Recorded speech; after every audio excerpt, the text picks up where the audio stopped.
Hi everyone. So I'm Manfred Touron, VP of Engineering at Gno.land, and today I will introduce you to some Gno.lang examples. So first, let's speak about what is Gno. So Gno is a language, a VM, which is fully deterministic, transactional, auto-persistent, and run interpreted Go code. So it's a Go syntax interpreted and adapted to the blockchain. And Gno.land is the first blockchain, the first L1 that will run the Gno VM and the Gno language and create the Gno ecosystem. The key features, especially for people in the Cosmos ecosystem, so we will use proof of contribution instead of proof of stake.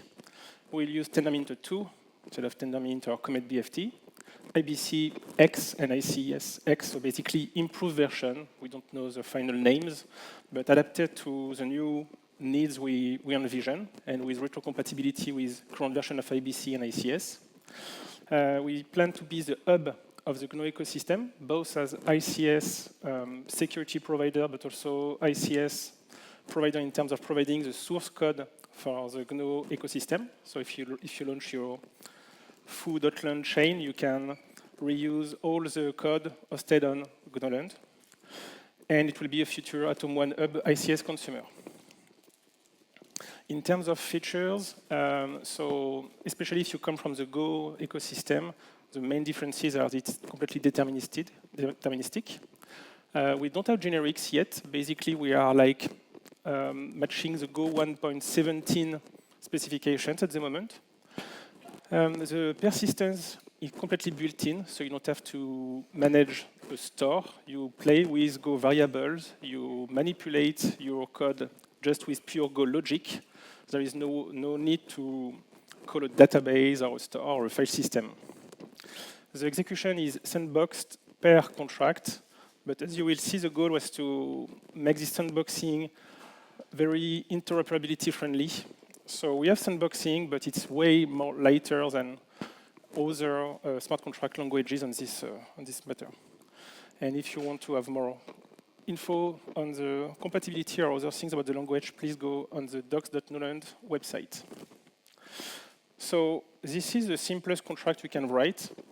This package will work, nothing else to add. As soon as you publish this source code, you can call the hello function, which will just return a string, or you can create a new contract that will import hello to basically compose the contract.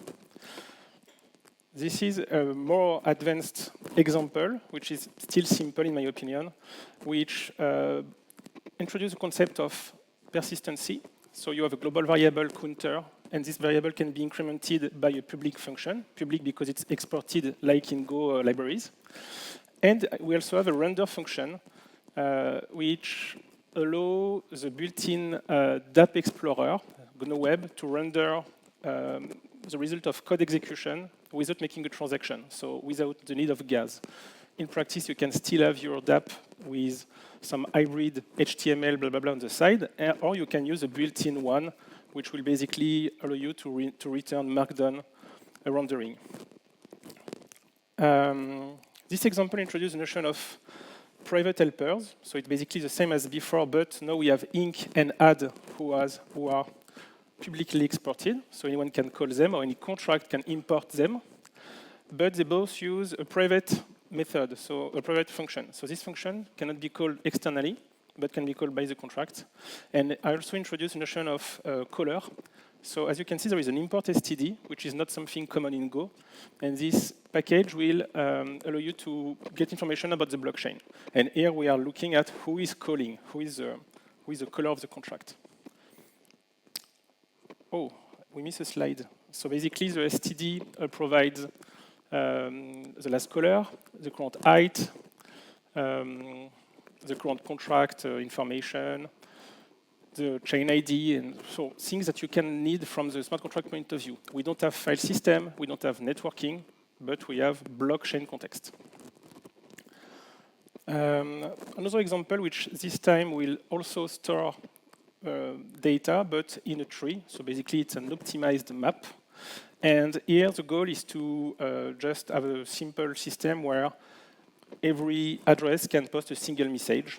So message.set color message is like having a map where the color is the address and the message is a message. And if someone call add message, it will add a new message. And if you call render, or if you, because you can make a transaction against render, but if you call render, or if you look at the built-in dApp Explorer, you will have the list of messages with their poster address. Oh, okay, the slide is still here. So we have a way to, we can also emit events that can be cached using WebSocket by external applications. Since we want to make the most type-safe language with interoperability in mind, we allow you to emit any messages for indexers, but we don't want yet to allow you to subscribe from another contract. Maybe at some point we'll make a version with type safety so that you can emit things from a contract and subscribe from another. Right now, emission is only for external clients.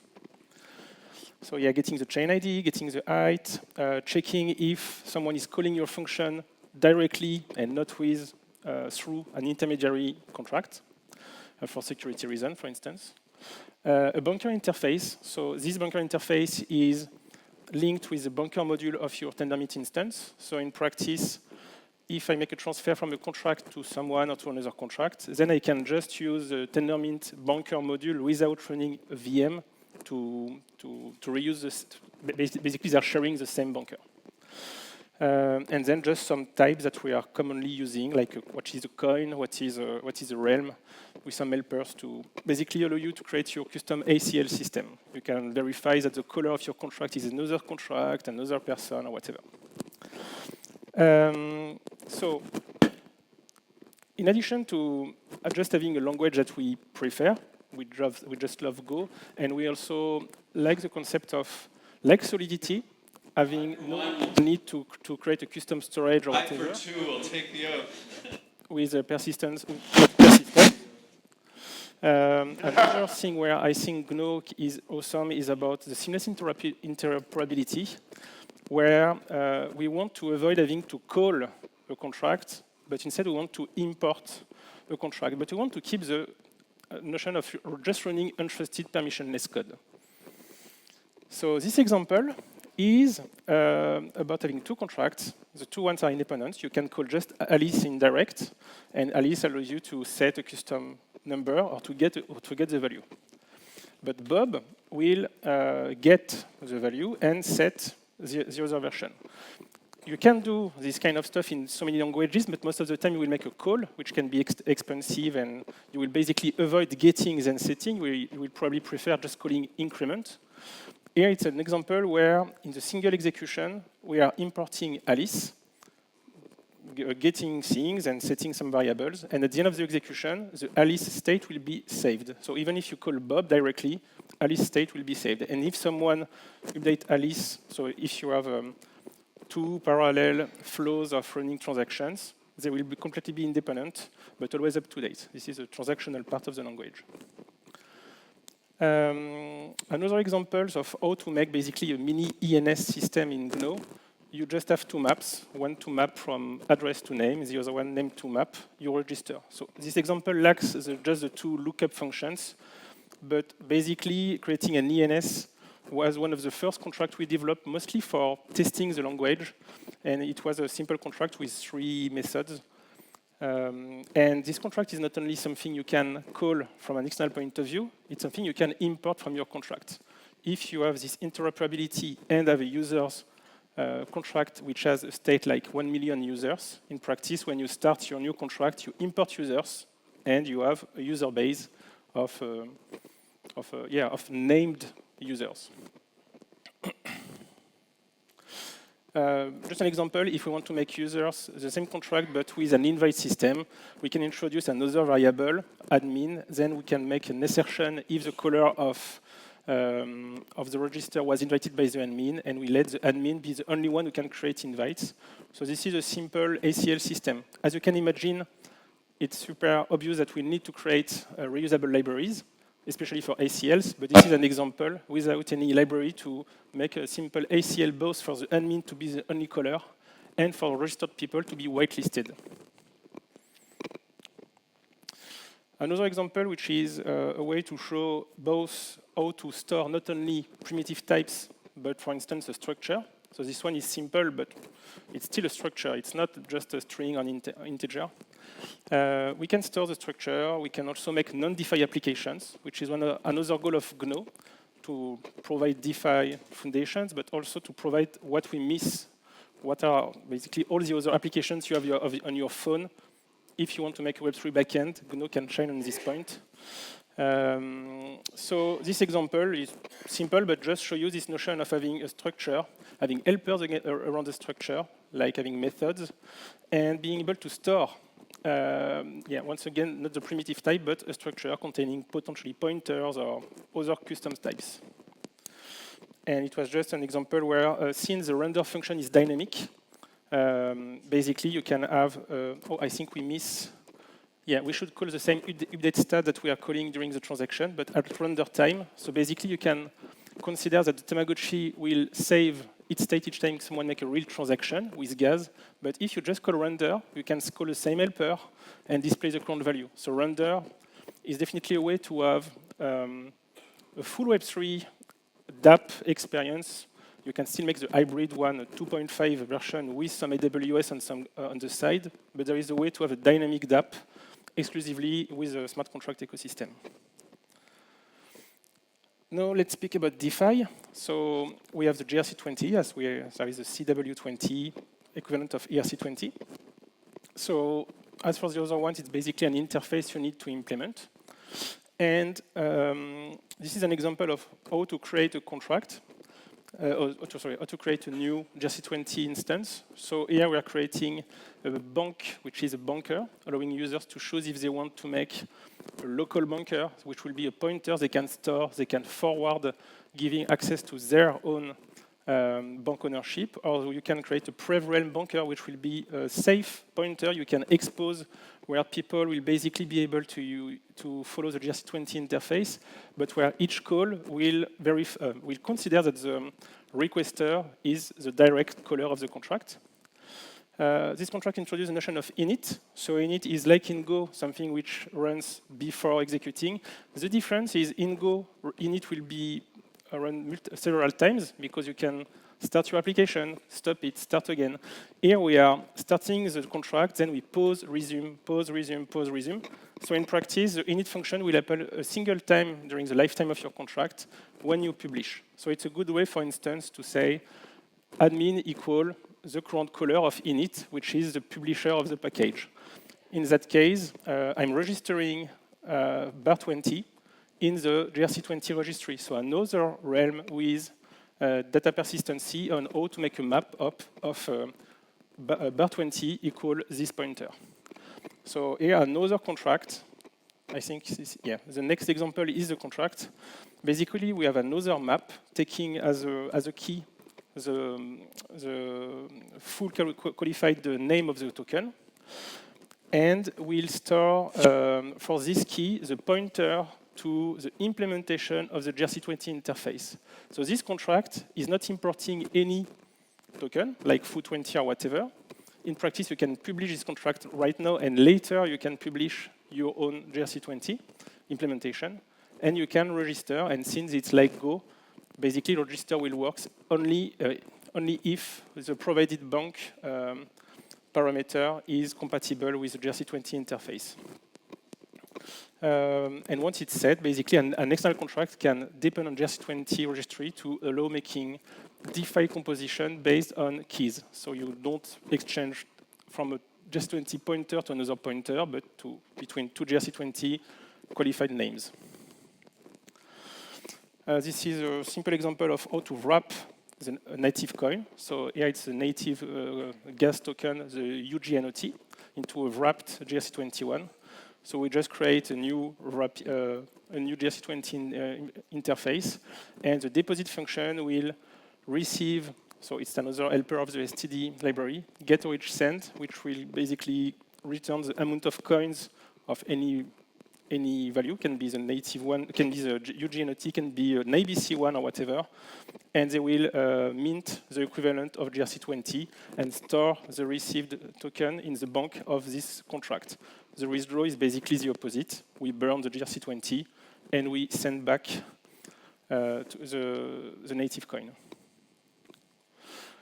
Another example about still using the GRC20 interface is we can create a factory. So the factory is a way to create not a single coin per contract, but several coins per contract.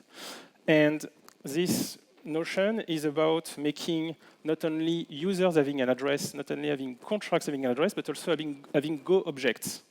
As soon as a Go object can have an address and basically can receive things, you can still create one contract per NFT, per GRC20, per whatever, per DAO.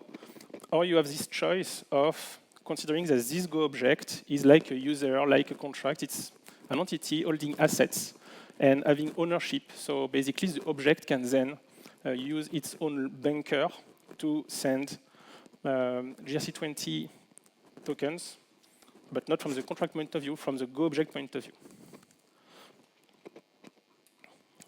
This mini dex is just an example of how to basically compose two GRC20 parameters, token from, token to. And here they are basically following the same implementation, and you will make as for mini dex. You will receive the allowed amount of tokens, create the order, publish the order, so that someone can then try to match it. And basically, we just look for all the orders in the same pair if there is an equivalent buy for the selling one. So here's an example of a contract which is using two independent GRC20s, whatever they are, even if they are registered after, but still using the Go type checker. So this example is just about the interface. It was Go is a very good composable language. What we want to do is not only to have a good language for composition, we also want to have good examples of compositions. One of them is we want to have composable DAOs, but just by using interfaces. We can imagine having a good interface on basically like IBC, but for contracts. As soon as you have the interface, how to communicate between two objects, you can have different implementations. So maybe my DAO will be a personal DAO with just me as a single voter deciding for everything. Maybe another DAO will be a two-third DAO. Maybe another one with some I don't know, some delay before voting. Actually, we don't care. The only thing is we define an interface. So right now, we can now have a slice of DAOs with different implementations. Or we can have DAO A collaborating with DAO B. Or we can even start composing DAOs. So basically making a meta DAO, which just contains 1, 2, 3, 4 DAOs, and consider that a vote is following a rule. Maybe 70% of the vote is from DAO A, etc. And we can have a dynamic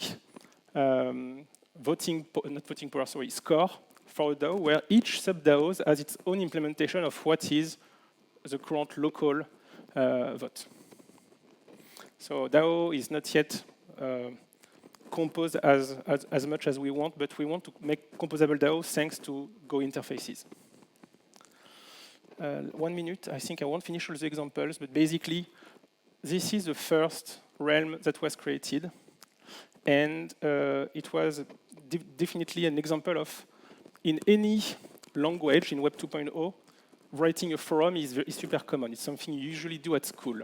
But in Web 3, it's relatively hard and inefficient to write a forum. So you have some examples, but most of the time people will focus on DeFi apps, managing balances, so integers. A board is something which is, once again, in Web 2.0 very common and relatively rare in Web 3. So this is the first example we wrote because it was simple in Go. Writing applications where you have a structure containing slices, containing potentially pointers, containing actually recursive pointers, because a post can contain a slice of comments of type post. This simple recursive custom type definition is simple in Gno and relatively hard in any other language. So this is a good example of how Gno can maybe power some DeFi apps, but could maybe power the rest. Everything about social coordination. 30 seconds. I think I will stop here, but basically you have the concept, and I can discuss with you if you have any question. But yeah, today it was an example on the Gno language. If you have a question about the blockchain, we have other presentation on YouTube. And we just expect this language to convince people that we can create potentially better applications with a simple language, especially if we have a hub of source and where everything you publish is reusable, not only as a logic, but also with a state.